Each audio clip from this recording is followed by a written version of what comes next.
सभी श्रोताओं को नमस्कार। सर्वप्रथम आप लोगों के समक्ष मैं एक कहानी को प्रकाशित करने जा रहा हूँ। कहानी इस प्रकार है, ठीक से श्रवण करेंगे। विष्णु भगवान एक सुंदर महल का निर्माण कर रहे थे। इसे देखकर नारद जी ने पूछा कि सरकार, ये इतना सुंदर महल किसके लिए बनवा रहे हैं? विष्णु भगवान ने जवाब दिया, उत्तर दिया कि देखो, मेरा सबसे बड़ा जो भक्त है उसी के लिए यह मैं महल बनवा रहा हूँ। अब इस बात को सुनकर नारद जी को थोड़ा कैसा तो लगा और उनको ऐसा अनुभव हुआ कि हमसे बड़ा भक्त संसार में कौन है। मैं तो बराबर नारायण नारायण जपते रहता हूँ, भगवान का नाम स्मरण करते रहता हूँ, और हमसे भी बड़ा भक्त कौन है।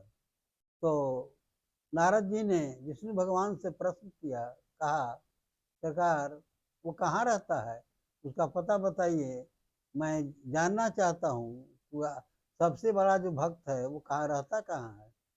तो विष्णु भगवान ने एक किसान का पता दिया और कहा कि देखो, अमुक बस्ती में अमुक नाम का एक कृषक है, किसान है, उसके पास जाओ, वो मेरा सबसे बड़ा भक्त है।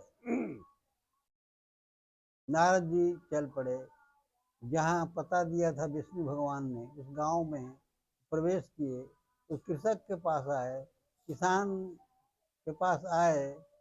तो किसान क्या करता था, वो प्रतिदिन हल बैल लेकर खेती करने जाता था और शाम को लौटता था। प्रतिदिन का उसका यही काम था। और शाम को जब लौटता तो हाथ पैर धो करके संध्या काल में बहुत प्रेम से भोजन करने के पश्चात एक ही बार भगवान का नाम लेता था। वो कहता था, या सीताराम जी, एक ही बार नाम लेता था। तो 2-3 दिनों तक रहे नारद जी, और उन्होंने सोचा कि बस एक ही बार तो नाम लेता है। तो इसका अगला भाग आप कुछ ही क्षणों में श्रवण करेंगे। इतना ही कहकर मैं अपनी वाणी को विराम देता हूँ।